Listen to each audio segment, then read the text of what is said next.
പാലപ്പള്ളി കുണ്ടായിൽ കാട്ടാനയെ കണ്ട് ഭയന്നോടി തോട്ടം തൊഴിലാളിയായ സ്ത്രീക്ക് പരിക്കേറ്റു. മുരിക്കുങ്ങൽ സ്വദേശി കേളംപടിക്കൽ ഹനീഫിന്റെ ഭാര്യ 52 വയസ്സുള്ള റജീനയ്ക്കാണ് പരിക്കേറ്റത്.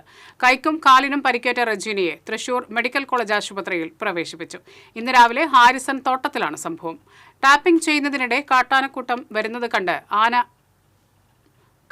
ആനക്കൂട്ടം വരുന്നത് കണ്ട് ഭയന്നോടുന്നതിനിടെയാണ് വീണത്. തലനാരിഴയ്ക്കാണ് ഇവർ ആനക്കൂട്ടത്തിൽ നിന്നും രക്ഷപ്പെട്ടത്. മറ്റു തൊഴിലാളികൾ ചേർന്ന് ബഹളം വെച്ച് ആനക്കൂട്ടത്തെ അകറ്റിയ ശേഷമാണ് റജീനയെ രക്ഷപ്പെടുത്തിയത്. ആഴ്ചകളായി ഈ പ്രദേശത്ത് കാട്ടാന ശല്യം രൂക്ഷമാണ്. തോട്ടങ്ങളിൽ നിലയുറപ്പിച്ചിരിക്കുന്ന ആനക്കൂട്ടത്തെ ഭയന്നാണ് തൊഴിലാളികൾ പണിക്കിറങ്ങുന്നത്. നിരവധി തവണ വനപാലകർക്കും തോട്ടം മാനേജ്മെന്റിനും പരാതി നൽകിയിട്ടും ആനകളെ കാടുകയറ്റാൻ അധികൃതർ യാതൊരു നടപടിയും എടുത്തില്ലെന്ന ആക്ഷേപവുമുണ്ട്. കഴിഞ്ഞ ദിവസം കുണ്ടായിയിൽ ആനക്കൂട്ടമിറങ്ങി വ്യാപകമായി കൊക്കോ കൃഷി നശിപ്പിച്ചിരുന്നു.